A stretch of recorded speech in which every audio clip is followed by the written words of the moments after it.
పాడుకుందాం. మా ప్రాణాలను సేద తీర్చే వాడు ఆయనే గనక నీ ప్రాణము నా ప్రాణములను సేద తీర్చి మన అలుపును బాపే దేవుడు ఆయన. పాడుకుందాం. దైవాజ్ఞ తలదాల్చి తన దేశమును బంధువర్గమును వీడిన భక్తవరుడు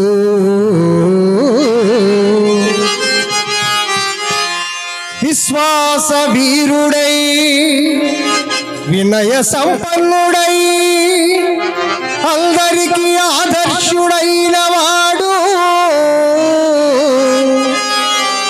మహాధనవంతుడైన అబ్రహాము మెస్సగదోని అనే ప్రాంతంలో ఊరు అనే ఊరిలో ఆ దేవుడెవరో తెలియకపోయినా ఆ దేవుని పిలుపుని అత్యధికంగా స్వీకరించి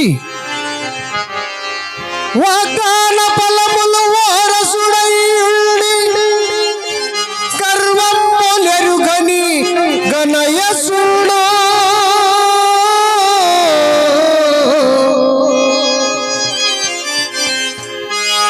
దైవము తన చుట్టూ కవచముంచెనని దైవము